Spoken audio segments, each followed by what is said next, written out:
Hola amigas y amigos del portal, bienvenidos a esta edición de día miércoles y partimos con lo que yo considero una mala, aunque esperable noticia.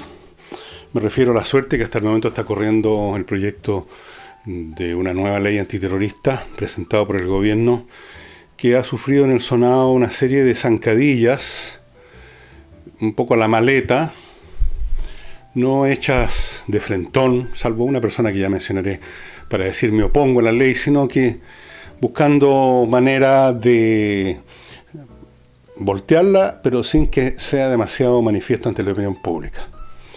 Esa actitud tiene un nombre muy conocido, pero no lo voy a dar para que ustedes saben cuál es.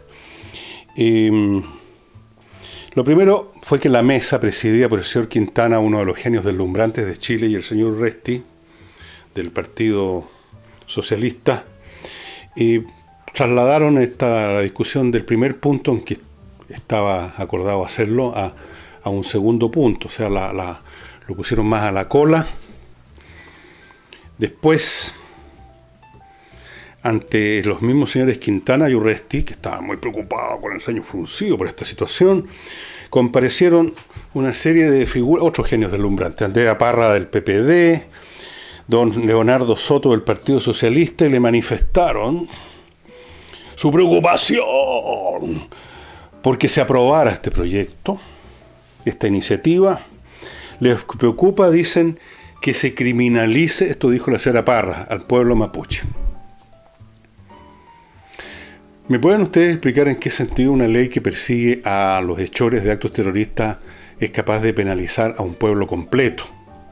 Hablemos del pueblo mapuche como si existiera una entidad llamada pueblo mapuche. Yo creo que existe el pueblo chileno con gente de distintos orígenes, pero hagamos cuenta que sí existe un pueblo mapuche y que se acepta, todo el mundo acepta eso, ahora ya no se discute siquiera. Ok, pero ¿en qué y de qué modo una ley antiterrorista que persigue a terroristas de cualquier etnia, de cualquier origen, es una criminalización del pueblo mapuche? ¿Me permiten ustedes? El hecho de que los hechores de actos terroristas provengan, porque de alguna parte provienen, de tal o cual etnia, y se les persiga y se busque tener instrumentos para perseguirlos, para detectarlos, no significa que uno está criminalizando a todo el pueblo del cual vienen estas personas, suponiendo que los terroristas, por ejemplo, en el sur de Chile sean de origen mapuche. Da lo mismo cuál es el origen que tiene, ese no es el punto. Cuando se persigue a un criminal, el tema del origen, de dónde nació, de qué raza es, qué idioma habla, no viene a cuento.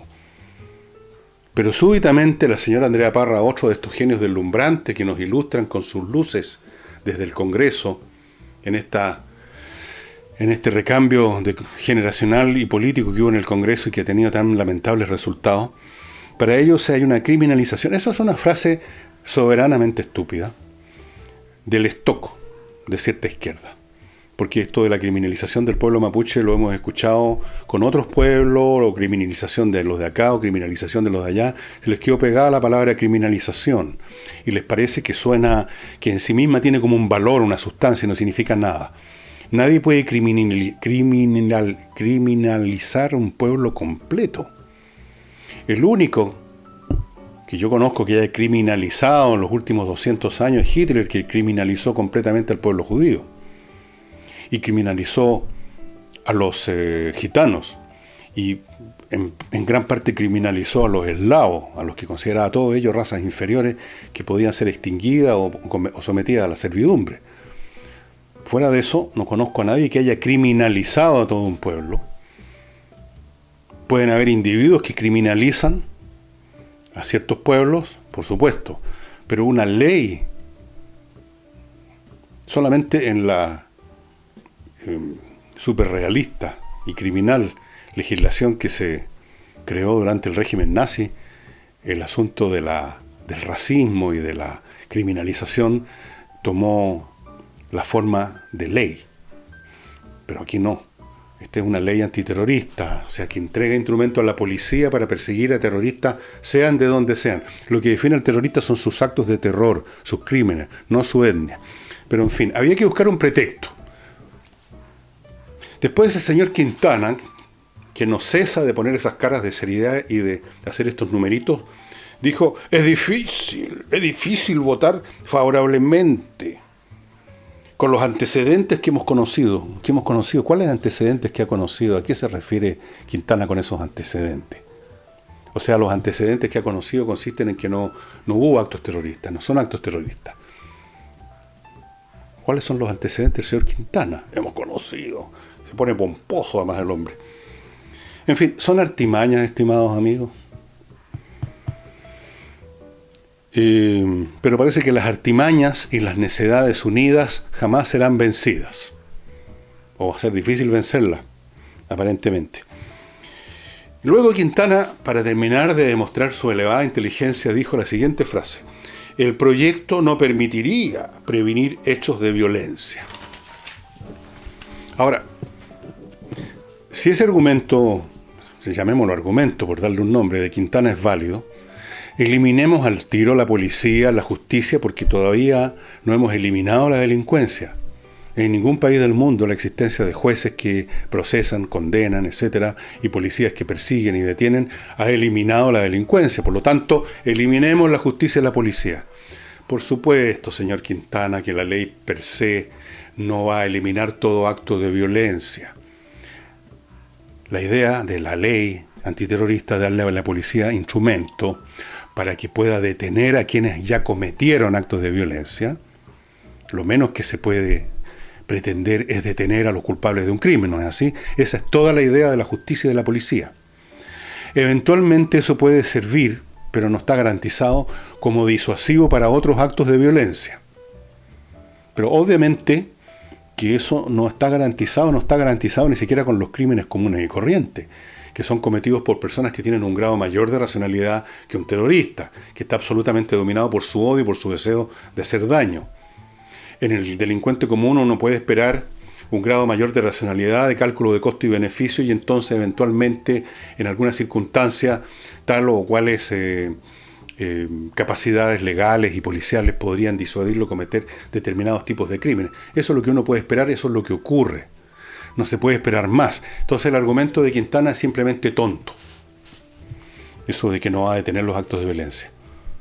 Entonces no hagamos nada más, pues. No hagamos nada de ninguna actividad humana, ninguna ley es capaz de prevenir 100% actos de que puedan ocurrir en el futuro. No puede.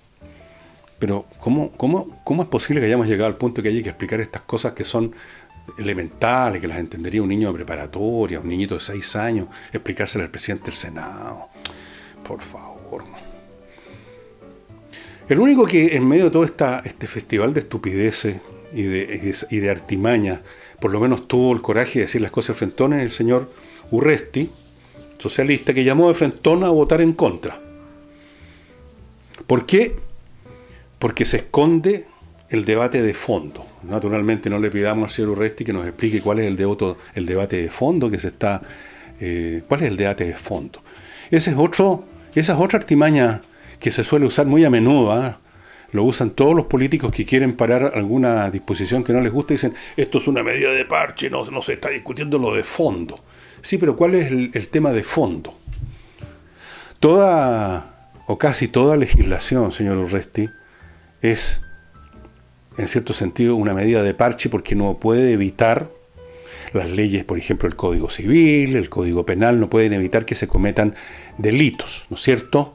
Son, en cierto sentido, podríamos decirla, medidas de parche, pero preferible un parche a nada, ¿no es cierto?, a una hemorragia. Los parches son para detener hemorragia. Si usted no tiene policía, no tiene leyes, en vez de haber X cantidad de crímenes, hay 10 veces X, 100 veces X. La ley de la selva, el estado de naturaleza. Pero la cuestión es impedir. Ahora, ¿por qué? La pregunta de fondo es, ¿por qué este afán contra la ley antiterrorista presentada por el gobierno? Porque es una ley que va a darle instrumentos al gobierno para entrar a cualquier hora de la madrugada a nuestras casas, a llevarnos a una prisión secreta, una cosa así, porque temen que el gobierno se va a convertir en una dictadura cívico-militar o algo así, porque se van a restringir las libertades públicas. No, la idea de una ley es restringir la libertad de los criminales, lo más que se pueda. Entonces, el fondo del asunto, en parte por sabotear al gobierno, por supuesto, con cualquiera que sea la ley que presente, eso una parte. Y la otra, creo que lo he mencionado, es que esta gente tiene ciertas cercanías espirituales, las ha tenido en el pasado, con los sectores en los cuales se mueven estos personajes. Se mueven. Para ellos no son ni siquiera terroristas, muchos son combatientes. Entiendo que a uno de los jóvenes que han detenido por el tema de las bombas Molotov lo dejaron libre, porque no se probó, porque los jueces también están en esa parada, muchos de ellos, aparte de que están muertos de susto, de que no se conviertan en blanco si se portan mal con los chiquillos, como dice Guille, los chiquillos. Así es que usted ya tiene claro, estimada amiga y amigo, cuando se produzcan espero que nunca, algún otro atentado terrorista y quizás haya otras consecuencias, usted ya sabe quiénes son los que han estado poniendo palitos, ¿no es cierto?, piedras en el camino, que han estado poniendo obstáculos. Usted ya los ubica. Este Senado, esta composición del Senado, estos personajes, estos zancadilleros, estos genios deslumbrantes, ya los conoce. Y ahora, lo que usted también conoce, ahora la levanté de una, hoy día estoy digno de hacer una película de Tarzán. Bueno, ya saben lo que es esto, y se los recuerdo porque a veces uno escucha, ve una promoción comercial y dice, sí, me interesa ese producto, pero después no se olvida, así que por eso se los recuerdo todos los días. Este es un producto de un laboratorio chileno, de una empresa chilena, Lavoclub, un excelente detergente que cuando usted hace la primera compra viene así, en un tanque de 10 litros. Es la primera vez. Y esa primera vez es la última, usted nunca más compra este tanque. Cuando se le empieza a agotar después de muchísimos lavados, usted llama a Lavoclub y le vienen a la casa a llenar este tanque. Mire qué cómodo. Y, por cierto, usted está evitando botar plástico, envase tras envase tras envase a la basura, todo lo cual termina por contaminar el mar tarde o temprano. Esto no lo va a botar nunca, porque va a estar siempre usted llamando para llenarlo una vez que se le termine. Entonces, beneficio para el medio ambiente, comodidad para usted, un excelente lavado. ¿Qué más se puede pedir, estimados amigos? ¿Qué más se puede pedir? Llamen a Lavoclub, háganme caso, hagan la prueba aunque sea una vez. Se van a acordar de mí, es un excelente detergente y se van a poder olvidar del tema de usen la lista de supermercado. ¿El detergente? Ok. Les quiero recordar también a Controller, otro tema que yo sé que los recuerdo todos los días, pero pasa lo mismo. Uno se olvida, uno deja pasar las cosas. Somos un pueblo o una etnia, no sé cómo llamarnos, muy dado a patear el tarro, a dejar las cosas para mañana. No deje las cosas para mañana porque su empresa puede estar una vez más, porque seguramente le ocurrió otras veces, a punto de tener un problema por una mala gestión administrativa. Olvídese ya de estos problemas que aparecen todo el tiempo en las empresas. Que no pagamos la cotización, que se nos olvidó esto, que se nos traspapeló esto de más allá, que llegaron los inspectores de impuesto interno, que puro desastre. Póngase en manos de Controller. Controller es una empresa creada para ayudar a las empresas a gestionar mejor sus procesos administrativos, contables, de auditoría, etc. La fundaron expertos en esto, gente que ha estado 20 años en grandes empresas internacionales. O sea, conocen la pega al revés y al derecho, usan el mejor software del mundo, su experiencia, y están disponibles para asesorarle a usted en distintos grados según sus necesidades y sus deseos, cualquiera sea el tamaño de su empresa. Incluso esto es válido para emprendedores que recién están partiendo. Y ahí es donde se producen los mayores errores normalmente, no lo sabré yo. Así es que, Controller, estimado amigo, llamen, pregunten, ¿qué pasa? ¿Cómo me pueden ayudar? Mi empresa es así, asá. ¿Qué cuesta un llamado? ¿Qué cuesta un mail? Puede cambiarle la vida, de hecho, le va a cambiar la vida a su empresa, se lo aseguro. Y si usted lo que quiere es vender una propiedad, Hayes, el corredor inmobiliario más rápido de este país, se los puedo asegurar. Usted pone en sus manos una casa, un departamento, lo que sea que quiere vender, y se lo va a vender rápido, se lo va a vender bien. Usted quiere encontrar un buen arrendatario que no le deje la crema y que le pague puntualmente, y ahí se lo va a encontrar. Sabe elegir a la gente, tiene un ojo clínico, lleva 20 años en esto.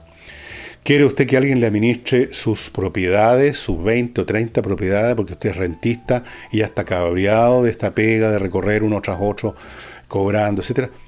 Hayes lo hace estupendamente bien. Finalmente, ¿quiere usted comprar alguna vivienda, alguna propiedad inmobiliaria interesante? Ahí está, a mi izquierda, arriba en la pantalla, señora, señor, la dirección en Instagram, como me dijeron que se dice, ¿no? Instagram. La dirección de Instagram de Hey, para que usted eche una miradita a las fotografías que hay ahí de unas propiedades muy, pero muy interesantes. Y termino mi bloque publicitario con algo que ustedes ya conocen. Me dicen que se está produciendo mucho interés por este producto, y con toda razón, porque, miran, lo digo como persona que juega ajedrez desde que tenía 12 años. No he aprendido nada, juego como las pelotas, peor que cuando tenía. Pero no importa, los años que me he entretenido, que me he mantenido con la cabeza capaz todavía de concentrarme en un tema y no desperdigarme, han sido muchos, gracias al ajedrez. Da lo mismo si usted va a llegar a ser un gran maestro o simplemente va a ser como yo, un aficionado mediocre. Si aquí lo que interesa es el placer de jugar, el placer de concentrar la mente, el placer de desarrollar sus capacidades o mantenerlas. Y esto es especialmente productivo para un niño que se está formando. Fórmelo bien, no deje que se convierta en estas personas que no son capaces de concentrarse en nada, que se jactan de que ellos pueden caminar y mascar chicle, pero las dos cosas las hacen mal. Concentración, disciplina mental, clave para el éxito en los estudios, luego en la vida profesional y en la vida en todo sentido. Programe a su niño de esa manera. Además es entretenido. Y aquí no se trata de ir a sufrir, se trata de pasarlo bien, y pasarlo bien con el mate, no haciendo tontería. Este es el mejor regalo para un niño. La caja trae las piezas, trae el tablero, trae un documento con un código para entrar a este sitio, no solo para comprar la caja, porque usted para comprar la caja tiene que entrar aquí a espacioajedrez.com, sino que con ese número usted abre todos los servicios del sitio, que incluyen cursos de todos los aspectos del juego, conversaciones entretenidas, y cada día hay nuevos productos que agrega el creador de este sitio, que es Pablo Tolosa, maestro internacional chileno de ajedrez. Viene entonces con esta licencia, viene con este libro, para que el niño, si no sabe nada, aprenda a mover las piezas, aprenda todas las cosas básicas para poder jugar. Y si usted hace esta compra antes del 11 de agosto, le van a mandar por mail 2 licencias más, de manera que usted regala al niño, él tiene su entrada a su sitio en su computador, y usted tiene 2 licencias más que puede ocupar, una para usted, la otra también la puede regalar. Usted verá lo que hace, 2 licencias gratuitas. ¿Cuánto vale esta caja con las licencias y con todo? Alrededor de 25 lucas. Nada, más se gasta uno yendo con 2 o 3 personas a un cine, después que esto, que el sándwich, que el taxi, que la cuestión, que la... Y continúo con otro tema. La Contraloría finalmente visó, o sea, deja pasar, le dio visto bueno al decreto gubernamental que había tenido problemas para que pueda haber una colaboración de las Fuerzas Armadas en el control del narcotráfico. Eso sí, puso una serie de condiciones la Contraloría que al final de cuentas eran las mismas condiciones o las mismas limitaciones que el proyecto mismo se había dado a sí mismo, no cambió nada. O sea, fue un trámite, un papeleo al final. No sé, a lo mejor adquirió más formalidad, a lo mejor el gobierno se obligó a poner los puntos y los acentos con más cuidado. Pero el hecho es que nunca la idea fue que las tropas empezaran a perseguir a balazo limpio a los narcotraficantes. Siempre la idea fue que ellos colaboraran con la policía, con sus capacidades logísticas y especialmente de vigilancia, que es una tarea que de todas formas cumple todo el tiempo las Fuerzas Armadas. Para eso están todo el tiempo monitoreando las fronteras. No sé si ustedes saben, pero nosotros creo que es el único país de América Latina que tiene un avión grande de vigilancia electrónica. Es, ¿no es cierto?, uno que tiene una tremenda nariz hacia adelante, la trompa. Tiene drones, tiene, fotografías satelitales. Todas esas cosas. Es para ayudar a la policía a detectar la infiltración por la frontera del norte, especialmente. Está llena de lugares por donde uno se puede colar. Así que yo creo que eso es una buena noticia. Siempre es una buena noticia para una sociedad donde la gente tiene sentido común. el darle instrumentos a la policía para que combata a los criminales. Eso es todo, nada más que eso. Y un tema que crece día a día, literalmente, porque cada día crece la inmigración, es ese. Y esta vez sacó la voz Genaro Arriagada, que como ustedes saben es un político demócrata cristiano, un hombre de mucha figuración, ha estado en gobierno, ha sido ministro, etcétera. Ahora no, por supuesto. Y se atrevió a sacar la voz en un tema que es otro de esos temas mascota de la gente de la izquierda, que es la inmigración.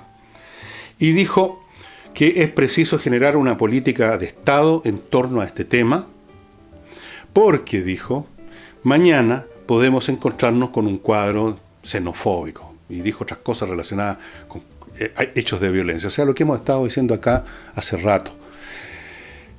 Pero quiero hacer una corrección a Genaro Arriagada, porque cuando se usan las palabras de forma inexacta, luego, en forma derivativa, se empieza a mal entender el problema y por lo tanto a tomar medidas que no corresponden o a dejar de tomarla porque se entendió mal. Este no es un tema de xenofobia. La xenofobia es la apariencia o la forma que toma un tema de supervivencia económica. Este es un tema digno de la selección, de la evolución de la especie de Darwin. El problema que se produce en una sociedad cuando llega una masa muy grande de personas es que desplazan de sus oportunidades de trabajo a los nativos. Eso es. Entonces se genera malestar, se genera rabia contra esos nativos y naturalmente esa rabia toma un nombre, toma una forma siempre fea. La gente no va a decir, ha llegado un ciudadano a Haití que tiene un trabajo que yo quería tener para mí, sino que van a usar otras expresiones y van a convertir a posteriori, por esta incomodidad, por este problema laboral, van a convertirlo en un tema racial. ¿Qué se creen estos? Etcétera, etcétera, etcétera, que nos vienen a quitar la pega. ¿Me entienden? La xenofobia es un producto, no una causa. Pero sí, efectivamente tiene razón Genaro, lo hemos dicho acá. Una sociedad tiene, y lo dijo, dio los mismos argumentos que he dado acá, y los dio no porque me haya escuchado a mí, sino porque es como sumar 2 más 2. Cualquier persona que piense en esto va a llegar a las mismas conclusiones. Una sociedad no puede aceptar un número indefinido de inmigrantes. Y por eso agregó Genaro Arriagada que el gobierno anterior, o sea, el gobierno de la Alta Comisionada de los Derechos Humanos, cometió un error muy grave, entregando, por ejemplo, dice Genaro, la inmigración de los haitianos a lo que quisiera hacer una línea aérea, LOW. Querían traer 10 aviones al día con inmigrantes, traían 10. Querían traer 4. No había una política comercial de LOW y probablemente de los tipos que manejan el negociado, digamos, porque hay un negociado con esto, los inmigrantes también. Pues. No crean ustedes que son personas que por su cuenta llegaron un día a sacar un ticket en LOW. Sí, pues cometió un error muy grave cuando la señora comisionada de los derechos humanos, creyendo que la política se hace con el corazón, abrió los brazos y dijo, somos un país acogedor. No existen los países acogedores, no existen las familias acogedoras, así en general. Existen familias y países que pueden acoger hasta cierto punto y punto. Usted tiene su casa o la arrienda y quizás un día se le toca el timbre a un familiar suyo que lo perdió todo, no tiene dónde caerse muerto, no tiene dónde dormir y le pide que lo aloje. Y usted, como tiene buen corazón, o por último por un tema de nobleza obliga, y porque el tipo, qué sé yo, es familiar suyo, usted lo acoge y lo hace dormir en el sofá en la noche, le pasa una manta, qué sé yo. Pero ¿cuántos allegados puede resistir usted? Al otro día tocan el timbre, ¿no? Y aparecen 2 personas más. Uno de ellos es la polola del allegado y quiere también ser acogido para acompañar a su pololo. El otro es un hermano de esta señorita o señora. ¿Qué hace usted? Tal vez usted tiene el corazón tan grande o tiene la casa tan grande que también los acepta. Y ya son 3. Y ya empiezan a haber problemas para ocupar el baño, la comida. Alguien está metiendo mano en el refrigerador cuando no corresponde, porque no toda la gente son personas bien educadas. Al otro día tocan el timbre y llegan 5 más. Bueno, ¿cuál es el tope? ¿En qué momento usted los manda a todos a la cresta? Es inevitable, no es un tema racial, usted no tiene problemas étnicos, ni raciales, ni culturales, ni religiosos con los tipos que tocan el timbre. Es simplemente un problema de espacio, es un tema de supervivencia. Usted simplemente no tiene espacio ni ganas de resistir, de aceptar y de tolerar vivir con otras 10 personas. No puede. Por último, no le alcanza la plata para tener el refrigerador para todas esas personas. Y entonces usted va a haber una explosión en esa casa, ¿no es cierto? Lo mismo pasa en los países. Esto que es tan evidente, tan elemental, la izquierda lo ha convertido en un tema ideológico, en el tema de que si uno pone obstáculos o pone límites, que lo está pidiendo de frente Genaro Arriagada, entonces lo que sucede es que uno es un xenófobo, o sea, uno entra en una categoría maldita, uno se convierte en miembro de una categoría de leprosos morales. Porque ustedes saben, ellos son los custodios de los grandes valores de la humanidad, ¿no es cierto? Por eso que aplauden tanto a Venezuela, porque ahí se respetan todos los derechos humanos, ustedes saben, es un país maravilloso. La luz que ilumina la América Latina, como dijo un genio por ahí. Bueno, me alegro que haya algunas voces que se atrevan a decir en el ambiente de la oposición, de la izquierda, el progresismo, que se atrevan a decir cosas tan evidentes. O sea, de repente descubrieron la tabla del Do. Genaro, lo felicito. O por lo menos se atrevió a decirlo. Yo creo que usted siempre ha sabido lo mismo que sé yo sobre esta materia.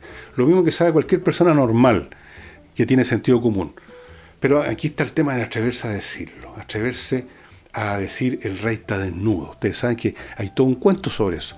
Porque la gente en su cobardía y en su oportunismo suele hacerle reverencia al rey que va en pelota por miedo al del lado. No vaya a ser que el del lado me castigue si yo digo lo que estoy viendo, que el rey va desnudo. A lo mejor el tipo del lado lo ve vestido. O a lo mejor el tipo del lado quiere creer que está vestido porque le conviene. En todo caso, como no sé lo que piensa mi vecino, voy a sumarme a hacerme también el huevón. El rey va perfecto, no hay ni un problema.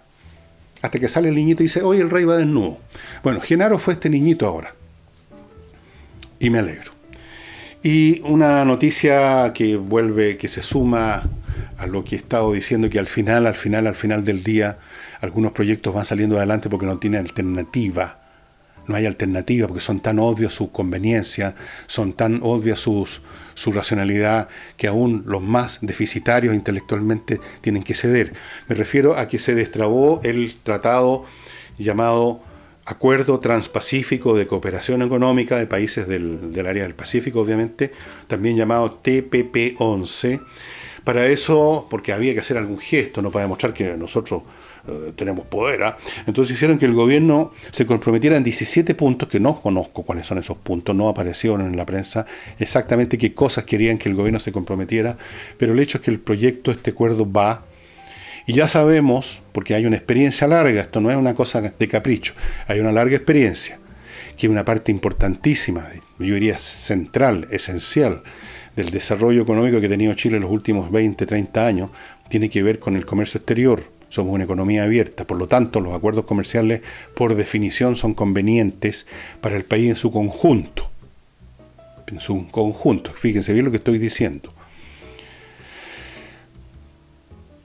Cuando se inició, cuando el país comenzó a abrirse al mundo, hace muchos años, los sectores que estaban con sus intereses ligados a la situación que había predominado por décadas, por supuesto que se subieron por las paredes y gritaron como locos, me acuerdo perfectamente. A ellos les convenía que el país siguiera casi no creciendo, pobre, pero ellos estaban bien. Ellos estaban muy acomodados en su monopolio, en sus armadurías. Todo eso se derrumbó y por supuesto que se perjudicaron en un comienzo. Y quizás se perjudicaron todo el tiempo. No cabe duda que hubo algunos costos. Pero, ¿qué pasó con el país? El país creció, empezó a crecer, y a pesar de todo y a los tumbos, ha seguido creciendo, salvo el interregno de la señora Bachelet, que dejó al país a medio morir saltando. Pero incluso en ese periodo creció, aunque muy poco. Entonces es evidente que es un proyecto positivo, no había ninguna razón. Las razones que se dieron en un momento dado demostraron, primero, ignorancia absoluta. Se notaba que los que estaban dando las razones nos habían dado la molestia de leer el proyecto. fue vergonzoso. Nosotros lo conversamos acá. Hicieron objeciones de cosas que estaban resueltas en el texto, o sea, no lo habían leído. Parece que el tema de no tener ganas de leer, de no darse el trabajo de leer, se generalizó en forma absoluta en este país. Porque los congresales que debieran por lo menos leer los proyectos, no les pidamos que lean algún libro, que lean los proyectos que van a votar, que no los lean, y que por lo tanto hagan objeciones que han sido dilucidadas en el proyecto mismo, a mí me pareció una vergüenza. Pero por lo mismo, como no había ni una sustancia en su posición, como no era nada más que una pataleta, digamos, francamente deficitaria mentalmente, al final las cosas se impone la lógica de la realidad, como he dicho. Se impuso la lógica. Y quizás ayudó el hecho de que este proyecto lo había impulsado la señora Bachelet, porque aquí el tema de quién es el que origina un proyecto parece que es muy importante para algunos sectores que no son capaces de hacer la diferencia entre quién origina y el mérito de un proyecto. O cuándo se originó y el mérito de un proyecto. Quiero recordarles a ustedes que cuando empezó el gobierno de la señora Bachelet, por si se les olvidó, una serie de proyectos que estaban bastante desarrollados del gobierno anterior de Piñera y que eran de entera necesidad, como por ejemplo una serie de proyectos de embalse, se pararon porque venían del gobierno de Piñera, pues. Y una serie de construcciones de hospitales se pararon porque venían del gobierno de Piñera, pues. Bueno, esa estupidez estructural de nuestra clase política, ¿de quién fue el que tiró este proyecto?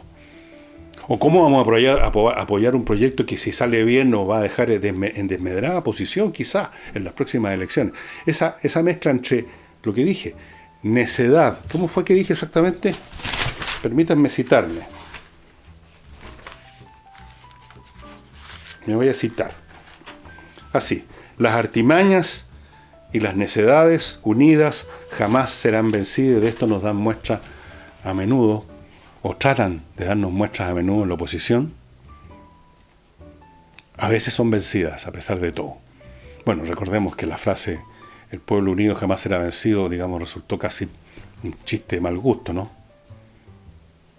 Suponiendo, claro, que determinados gobiernos o regímenes eran coincidentes con la necesidad y los deseos del pueblo.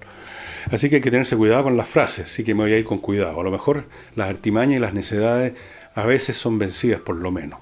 A veces, pero no siempre, lamentablemente. Y antes de irme les quiero recomendar un autor que es muy poco conocido hoy en día. Es un dramaturgo español, autor básicamente de comedia, Enrique Jardiel Poncela, y de algunas novelas como esta, que me trajeron de España, Espérame en Siberia, vida mía. En realidad esta la leí como a los 12 años. Fue cuando esa señora que llegó a la casa y me vio leyendo esto, porque tiene una serie de cosas, digamos, para adultos, ¿no? Y entonces se escandalizó y le dijo a mi mamá: "¿Pero cómo, Lucía, puedes dejar que Fernando lea este libro?" Y mi madre le respondió: "Si lo entiende, no hay problema, y si no lo entiende, tampoco." Y con esa lógica impecable me dejaron seguir leyendo Espérame en Siberia, vida mía, que es una novela muy entretenida. Pero lo mejor de Jardiel Poncela son sus obras de teatro, sus comedias. Él fue muy innovador. Murió en la pobreza, abandonado por todos sus amigos, lo que suele ocurrir, ¿no? El año 1952, pero ahora está resurgiendo. A tarde o temprano el tiempo pone las cosas en su lugar. Ustedes ven que este es un libro nuevo, están reeditando, incluso una colección dedicada a Poncela. Aquí hay una foto del personaje, por si quieren saber, lo pueden ver en Google. Era un tipo muy, muy genial, muy genial. Sus libros están llenos de dibujos, cosas que él mismo hacía para ir acompañando su obra. A ver si encuentro alguno para mostrarle. Bueno, whatever. Muy divertido. Esta es la historia de una especie de Don Juan moderno que finalmente, como siempre pasa con los Don Juanes, se termina enamorando hasta las patas de una de sus supuestas víctimas, que termina convirtiéndose en victimario. Espérame en Siberia, vida mía. Exceso de equipaje, que es un libro en que cuenta su viaje a Hollywood, porque lo contrataron como libretista para películas que se hacían en español en esa época, para el mercado mexicano, me imagino.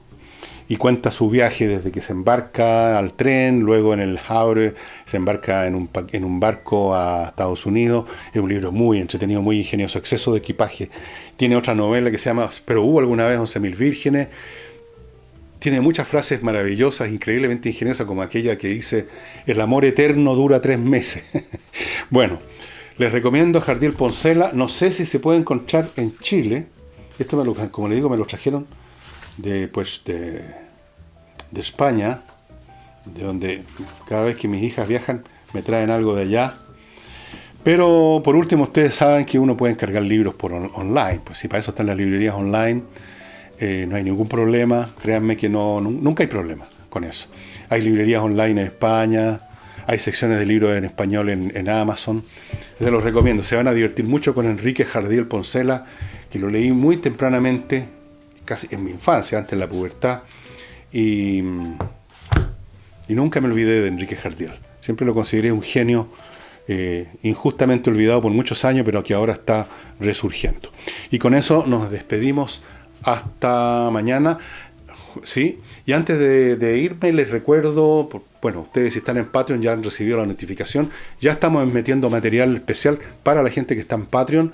En este caso es una entrevista que se me hace a mí sobre el libro, los grandes invitados.